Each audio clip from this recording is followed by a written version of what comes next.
A Marine colonel is ordered to debunk a legend. A SEAL sniper fires 7 shots in 9 seconds. The wind answers back. Truth bends. Loyalties crack. Want to hear the Ghost 7? The envelope arrived before dawn. Unmarked courier. No return, no warmth. Colonel Milie Robert turned it over once. Then again. Her thumb found the crease in the red seal. Her office was quiet. The base was not. She broke the wax with her pocket knife. Orders. Simple. Empty of reasons. Full of weight. Proceed to Naval Special Warfare Range, Fallon. Observe and evaluate Lieutenant CMDR Sera Quinn. One more line. Ghost 7. She read it twice. Then she opened the drawer. Inside lay a broken watch. The glass was spidered. The hands were stuck at Euro 217. She did not fix it. She never had. Some moments should not tick again. She placed the watch in her breast pocket. She lifted her empty wallet, too. It held a base ID, a photo the sun had bleached pale, and a thin receipt. Cost of service, she thought. Always more than it looks. Out in the lot, her Jeep looked like a stubborn animal. Dust on the hood, old map on the seat. She started the engine and left the barracks gate. The road to Fallon was long and honest. No billboards. No shelter, just heat. Just a line that dared you to follow it. She passed a diner 2 towns before the range. A plate clinked on the counter. Coffee steamed. A girl with a tired ponytail took her order and stared at the oak leaves on Milie's collar. You hunting or helping? The girl asked. Listening, Milie said. Then you'll hear the wind. The girl replied like a warning. Milie paid with cash and felt the emptiness of the wallet again. She set it on the counter beside the mug. The leather was cracked. The stitching had come loose at one corner. She ran a thumb along the fray and thought about how things held together, and how they didn't. By noon, the Fallon gate rose out of the glare. Range flags snapped like small arguments. Mirage danced above steel. Men moved with that careful speed you only see around weapons and pride. Colonel Robert? A young lieutenant asked. He tried not to look impressed. He failed. Range Officer Kent were set up on Delta. Where's Quinn? Milie asked. He pointed downrange. A figure lay in the sand. Low, still. The rifle seemed to breathe with her. Milie climbed the tower. Shade felt like mercy. She watched through a pair of scratched binos. Quinn didn't fidget. Didn't ask for spotters. Didn't check an anemometer. She just waited. The first shot came like a small truth. Crack. Steel pinged far out in the haze. Then another. And another. Targets fell quiet one after the other, as if relieved to be done with the argument. Routine warm-up, Kent said. He was trying to sound bored. His voice shook. Milie said nothing. She kept watching the shooter's hands. They did not hurry. They did not doubt. They did not ask permission from wind or rank. When the string ended, Quinn stood. She took off her ear pro and looked straight up at the tower. She had calm eyes. Not dead, not cold. Calm like water you can see the bottom of. Milie climbed down. Boots in the sand. Heat in the lungs. The 2 women met at the bench. Colonel, Sera said. Lieutenant Commander. They shook hands. No squeezing contest. How show? You believe in rumors? Sera asked. I believe in reports, Milie said. And results. Then you'll like the wind today. Sera's mouth almost smiled. It's telling the truth. Milie set the broken watch beside the ammo can. The cracked face caught the light. Truth is expensive, she said. I know, Sera replied. I've been paying it. A shadow crossed the range. Cloud or memory. It left quick. Ghost 7, Milie said finally. What is it? Sera looked past her as if the answer might be walking up the dusty road. It's a promise, she said. To who? To the seconds no one forgives. Then Sera lifted the rifle again. Want to hear it? She asked. Milie nodded once. Sera's cheek found the stock. Her finger found the curve. Then don't blink, she said, and the buzzer sounded. Milie did not blink. She told herself that. Her eyes burned and watered anyway. 7 plates, Range Officer Kent whispered into the radio. Random spread. Distances locked. His voice came through Milie's headset like a breath pulled tight. Wind flags tugged at their poles. Heat shimmered. The world looked soft and far away. The world sounded close. Sera exhaled. The rifle waited with her. The barrel was dark and clean and honest. Crack. First. Plate. Ping. Silence. Crack. Second. Plate. Ping. Silence again. The rhythm set. itself like a metronome that ignored time, 3, 4, 5. The tower crew forgot to breathe. Milie felt the shape of each second slide past. Not tumbling. Falling in order. Crack, 6. The barrel heat danced above the stock. Mirage trembled. Sera didn't adjust the scope. She didn't touch a knob. She moved her wrist a quarter no one could see. Crack. 7. The last plate rang late, like a bell that had to think about it. Then all the sound left at once. The range stopped being a place and became a pause. Clean, Kent said, stun in his throat. All 7 center 9.4 seconds. The headset hissed. Far off, a tiny whirlwind walked across the berm and then sat down to rest. Sera cleared the chamber. She set the rifle on the bench as if it were a living thing that deserved sleep. She did not grin or glance around or ask for applause. Again? She asked. Milie studied her. No tremor, no heat in the eyes. Something settled there. Steady as a horizon, how? Milie asked. Not accusing. Not kneeling. Just asking. Sera tapped the air with her finger as if tracing a line no one else could see.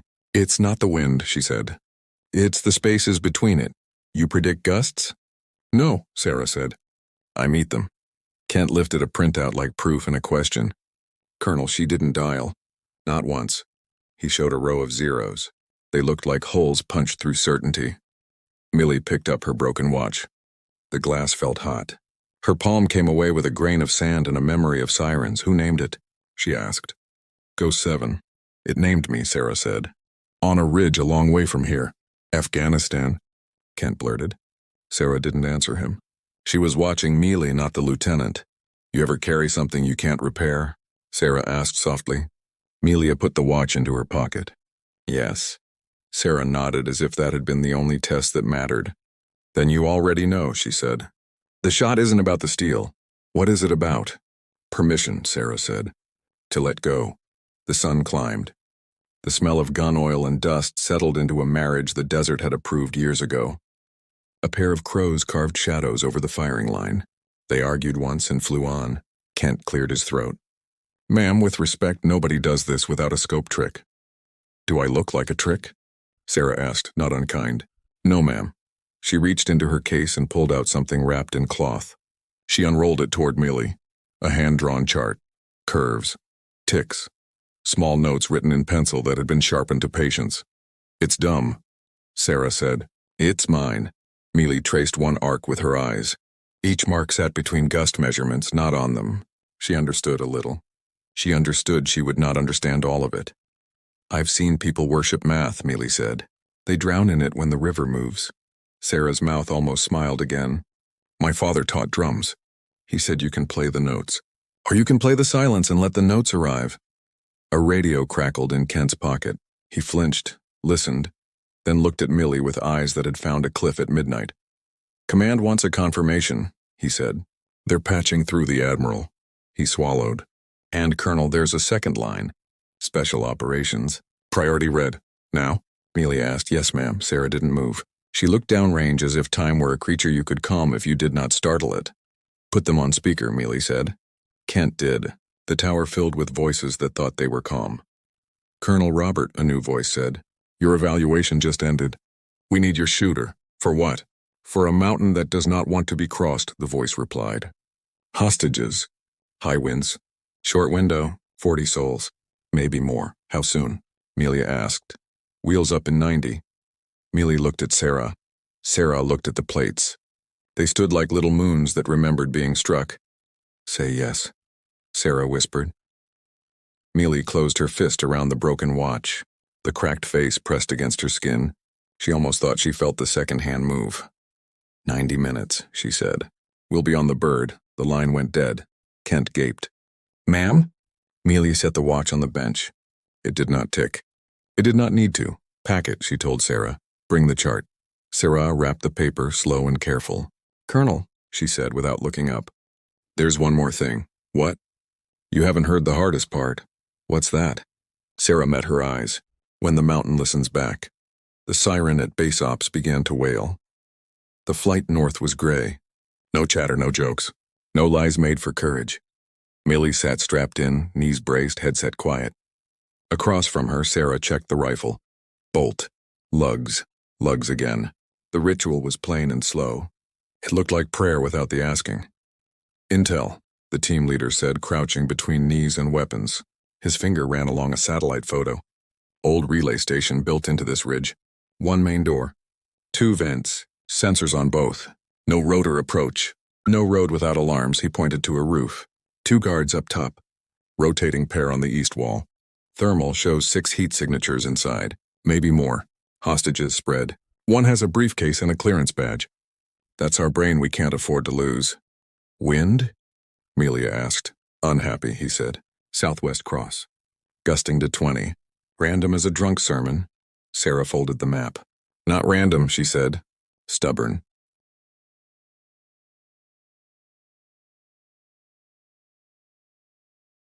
Milie watched the men's faces shift. Skeptic. Hope. Reluctant hope is the nearest thing to faith some soldiers own. They landed on a strip that had never loved airplanes. Snow had kissed the edges and decided to stay. The mountain was a blunt fist in the sky. The walk-in took an hour. They moved on a goat path that trusted goats more than people. Milie felt the broken watch against her chest with every breath. She thought about the dusty road to Fallon. She thought roads were promises even when they climbed. At the overwatch mark, Sera lay down. Cold bit through her gloves. She adjusted nothing. She waited. 2 on the roof, the team leader whispered. Your call, Quinn. Not yet, Sera murmured. Milie crawled close enough to see the black circle of the scope, and the world turned small. She could smell oil and snow and the faint copper of fear everyone pretends not to carry. She carried it anyway. It kept her honest. The wind will change, Sera said. How do you know? Milie asked. It tells you before it does. Sera closed her eyes and listened. She opened them. Mark, she said. Crack. Roof 1 fell as if remembering gravity. Crack. Roof 2. The pings came back late and thin. Move, Milie said into the radio. The team flowed. Then the mountain made up a new rule. A door opened where the map had not drawn one. 3 men in bedroll jackets stepped out with rifles and an angle on the team's right flank. We can't shift, the leader hissed. Cover? Sera rolled her shoulder against the stock. Angle? Milie asked. Bad, Sera said. Do it anyway, Milie said. Sera breathed once, twice. Crack. The first man folded into the snow. Crack. The second spun and went quiet. The third fired wild and ran for rock. Hold, Milie said. Sera did not hold. Crack. The third man tripped on a truth that arrived faster than his idea about it. The team slid to the wall. Charges whispered against hinges. The door gulped them inside. Milie checked the watch again. No tick. Time felt like a mouth clamped shut. Gunfire popped inside the stone. Too fast to count. Too fast to name. Then silence that was too loud. Status, Milie said. 3 hostiles down, the leader panted. 2 unknown. Multiple rooms. We've got eyes on the briefcase. 1 hostage screaming. Can't get a bead without... He cut off. Static filled the net like sand poured into a pipe. Say again, Milie said. A new voice came. Calm. Ugly. Too close to the mic. You make 7 sounds, it said. We kill 7 people. Sera looked at Milie. Milie looked at the ridge line where wind was writing things no one could steal. How far to the vent? Milie asked. 600, Sera said. Angle? Cruel. Can you thread it? Milie asked. Not clean, Sera whispered. Not safe, the new voice spoke again. Tick tick, it said, amused. Make us count. Milie felt the watch burn against her. She wanted to rip it out and throw it into the snow and listen for a sound it could not make. Ghost 7, she said softly. What does the 7th do? Sera's jaw tightened. It forgives the first 6. We don't have forgiveness, Milie said. We have seconds, Sera nodded. Then put them where they belong. On your mark, Milie said. Sera didn't answer. She closed her eyes. The mountain stopped pretending it was only rock. It turned its head. It listened back. Sera opened her eyes. Mark, she said. She fired. 1, 2, 3, 4, 5, 6. The 7th breath came and left and carried the last round on its back. A thin crack in stone took the bullet like a secret. Down in the relay station, someone screamed. The radio went white. The scream cut. Not from pain. From surprise. Then a voice Milie trusted returned to the net. Hostage secure, the leader said, voice battered and alive. Detonator down. The briefcase is cold. 2 tangos running for the snow tunnel. Sera's cheek came off the stock. She didn't smile. She didn't sag. She drank once from a tube and set it down like it might break if you watched it.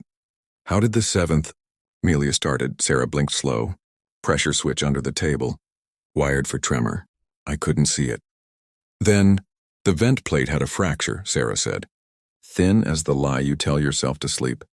The echo on shot 4 told me. Milie stared at her. At the rifle that looked like a straight line through chaos. At the snow that had begun to fall as if nothing interesting had happened. 2 running, the leader said again. We can't chase and carry. We need on it, Sera said. She slid 2 rounds from the elastic cuff and fed the mag as if the cartridges had asked politely. The runners broke from a hidden cut. They crabbed across a slope that would have killed a good man without a bullet. Sera tracked the second one, then the first, then the second again. She did not shoot.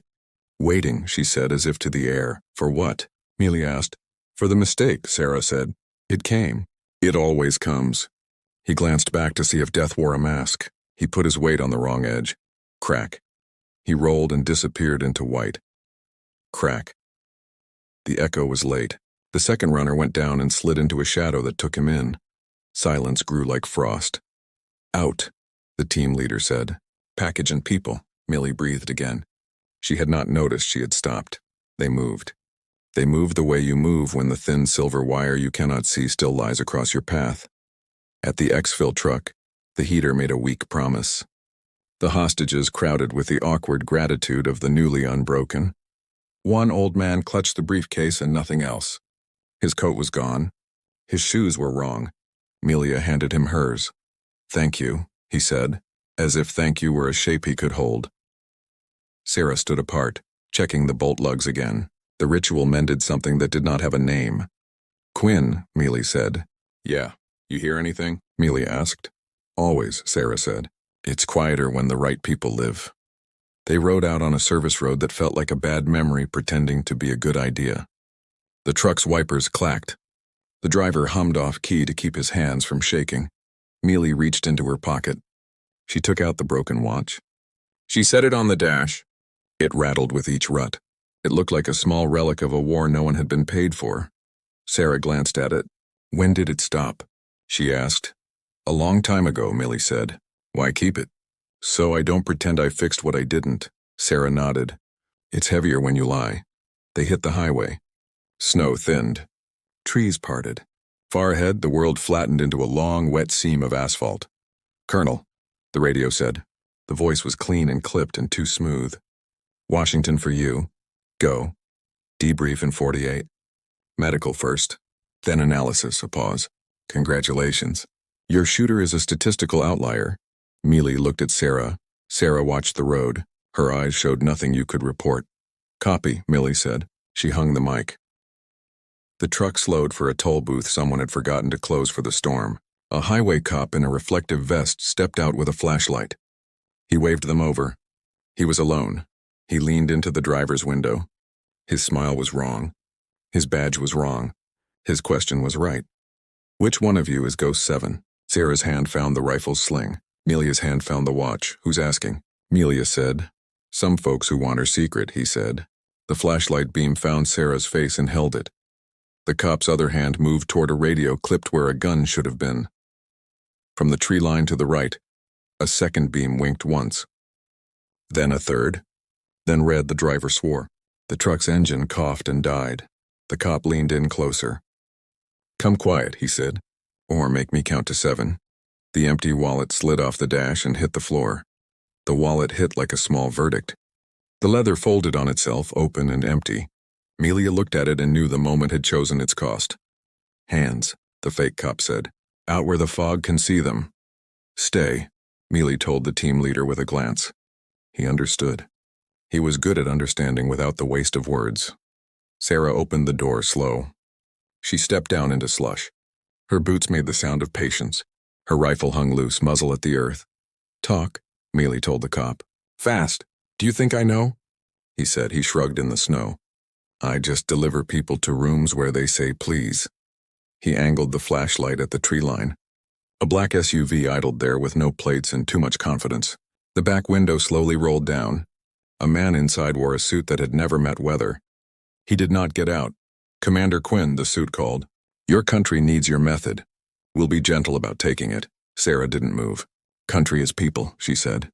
"I gave it 6. It forgave them. It doesn't get 7.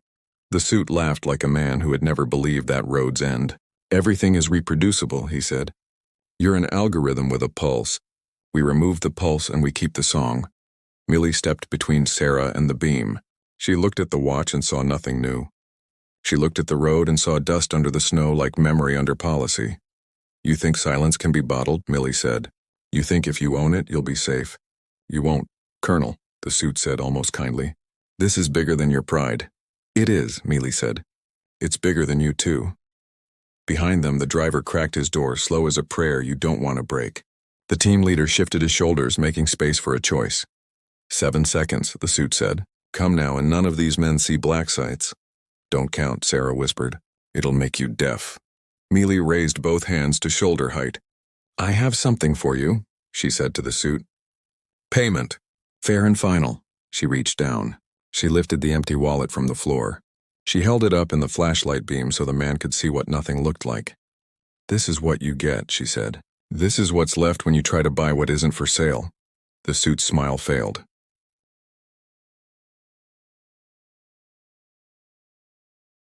He flicked his fingers.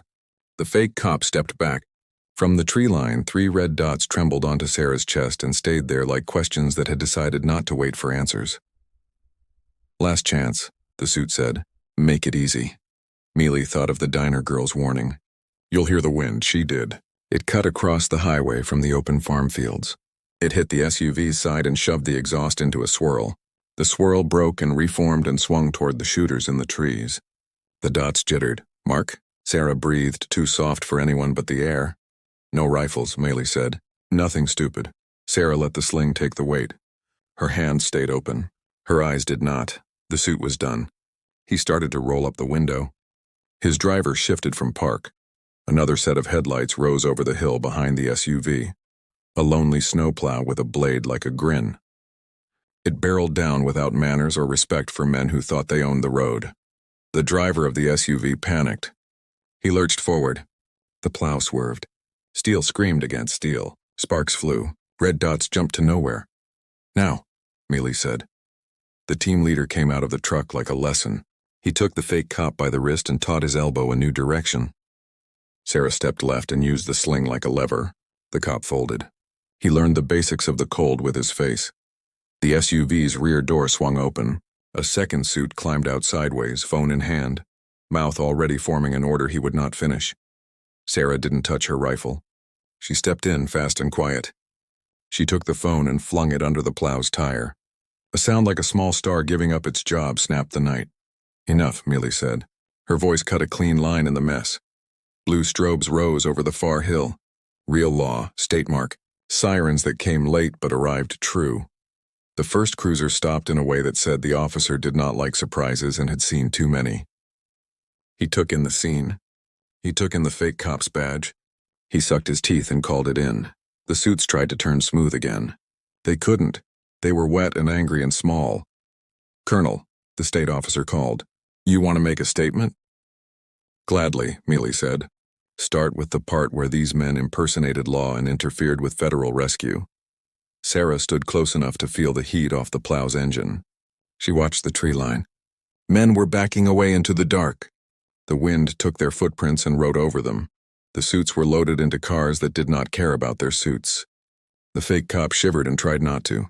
He looked at Sera once. Fear is a good teacher. He learned one thing tonight. When the lights finally melted down the road, the world fell quiet again. Too quiet, not safe quiet, the kind that waits. Milie and Sera got back into the truck. The engine coughed back to life like a friend who had decided to forgive your last mistake. They drove until the highway turned to 2 lanes and the 2 lanes turned to a road that believed in dust even under snow. At the motel, Milie took the broken watch out and set it on the nightstand between the beds. She lay down with her boots on and her eyes open. "Roger debrief at 08?" Sera asked. "We'll be there," Milie said. The room heater rattled with a coin someone had fed it in 1976. Sera turned toward the wall. Colonel? Yeah. What happens when they try again? Milie stared at the ceiling where a water stain had shaped itself like a small map of a small country that had never been allowed to be one. They will, she said. They'll try until the trying eats them. Sera was quiet. The heater coughed. Footsteps passed. Outside stopped, stayed, a shadow under the door, stationary, patient. Milie reached for the watch. The shadow did not move. The knock was gentle, the kind of knock that learned manners late. 1. Pause. 2 close together. Milie didn't say come in. She stood. She moved to the hinge side, not the handle side. Sera slipped off the bed without sound and took the other angle. Neither reached for the rifle. Who is it? Milie asked, a woman's voice. Not young. Not old, tired. Front desk, she said. You left this at check-in. Milie opened to the chain. The woman in the frame looked like every road that ends behind a truck stop. She held something in her hand, a watch. Not Milie's, another. The glass was whole. The second hand moved. You sure? Milie asked. The woman nodded. I'm sure, she said. It was on the counter. I remembered your collar. Figured you might need to know what time it is. Milie took it. It was warm from another wrist. The woman's eyes flicked to Sera, and then to the empty wallet on the dresser. A lot of folks out there think they can buy morning, she said. They can't. She left without asking for a tip. Her footsteps were light. They faded like good advice. Sera looked at the new watch. Going to wear it? She asked. No, Milie said. She set it beside the broken one. Ticking beside silence, why not?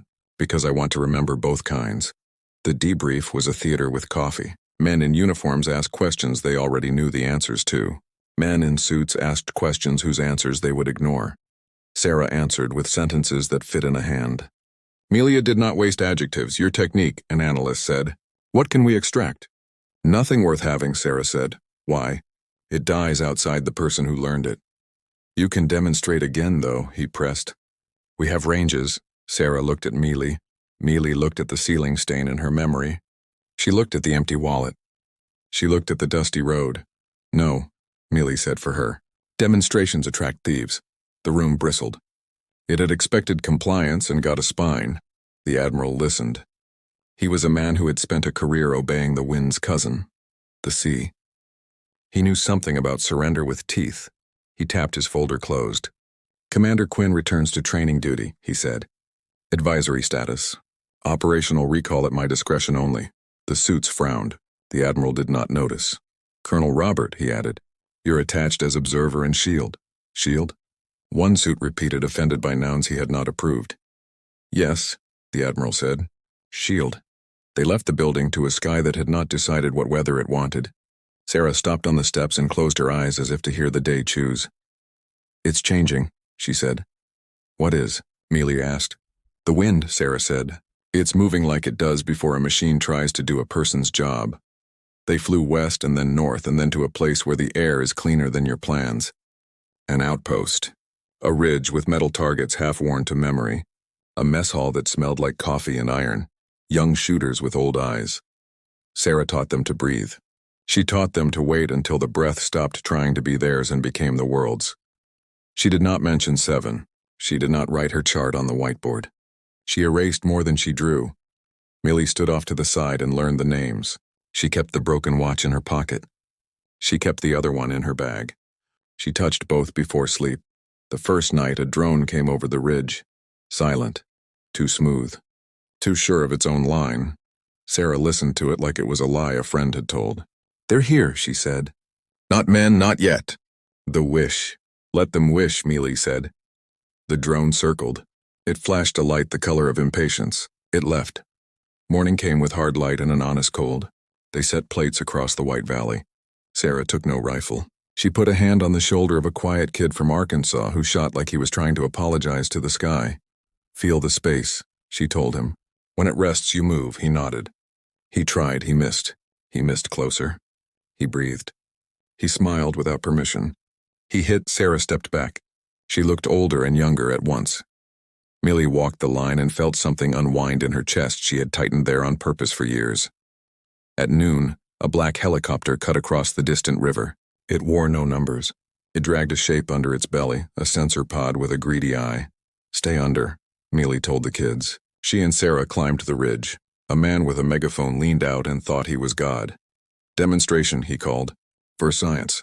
Science can bring coffee, Sera called back. Otherwise it can watch. The helicopter hovered mean. The wind from the rotors confused the flags. That was the point. Sera laid down beside a rifle that wasn't hers. She didn't touch it. She put the broken watch on the stock. She put the working one on the dirt. Don't, Milie said. You told them no. I'm not telling them anything, Sera said. I'm telling the kids this. What? That machines don't get the last word. She closed her eyes. She did not take a breath. She let the world take one for her. Crack. She had not shouldered the rifle. She had tapped the trigger with one finger while her other hand pressed the stock to the earth. The bullet went where it was asked. The plate farthest out spun like a coin that wanted to be a lesson. The helicopter's pod wobbled. Its gyros hummed, confused by something not in the manual. Sera stood. She picked up both watches. She slipped the broken one back into Milie's palm. Keep time, she said. Let me lose it. The helicopter banked away. It did not wave. It would be back. The wish always returns. Evening found them at the edge of the outpost road.